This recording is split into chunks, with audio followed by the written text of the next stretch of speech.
இது வந்து கொடுவா மீன். நாங்கள் மீன் வாங்கிட்டு வந்திருக்கோம். இதை நாங்கள் எப்படி க்ளீன் பண்ணுறோன்னு பாருங்கள். இப்படி தான் க்ளீன் பண்ணணும். இது பெரிய பெரிய ஸ்ராம்பாக இருக்குது, பார்த்து பண்ணணும். இல்லைன்னா மூஞ்சிலலாம் திரைக்கும், கூடு ஃபுல்லாக திரைக்கும். அதனால் பார்த்து பக்குவமாக க்ளீன் பண்ணணும். நல்ல ஸ்ராம்பை எல்லாம் நல்லா சுரண்டி வெட்டணும்.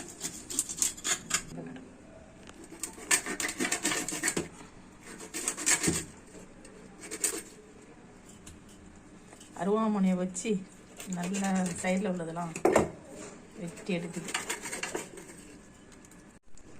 தலையை அதுக்கு அருன்னு அறுத்தாச்சு. நல்ல பீஸ் போட போகிறோம். இப்போ இந்த மீனை நாங்கள் வெட்ட மீனை ஒரு வழியாக ஆகிட்டோம். பீஸ் போட போகிறோம். எவ்வளோ கஷ்டப்பட்டு பீஸ் போடுறோம் பார்த்தீங்களா? அதுக்கு வலிக்கு நல்லா பீஸ் போட்டு நல்லா அழகாக கழுவி எடுத்தாச்சு. முழு மீன் துண்டு துண்டாக போயிட்டாங்க.